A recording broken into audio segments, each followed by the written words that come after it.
दुनिया हर परान हा बगर गेरिस बाप के किचर मा फंसे रही हर एक जिंदगी।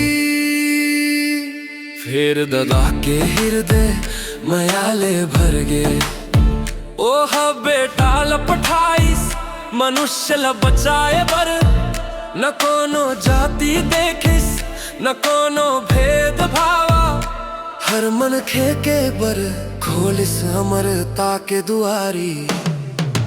दुनिया ले ऐसन मया करिस कि अपन बेटा ला दे दिस चैन घलो म विश्वास कर ही ओला अमर जिंदगी मिलही। ए हवे मया के कहानी सब बोले बड़े हूँ सच यीशु मसीहा छुटकारा दिस हर एक मन के बर।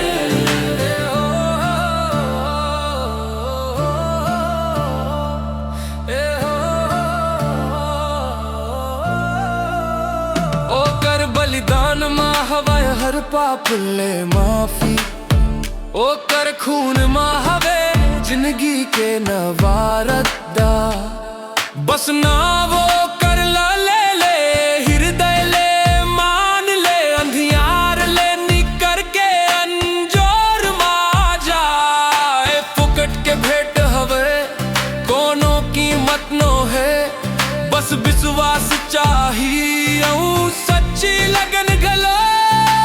मया हवे जौन कबू नहीं मिटे है आशीष हवे जौन सदा रही है। कोनो शक्ति नो है जौन हम न लालग कर सके यीशु के मयाले कोनो छीन नहीं सके।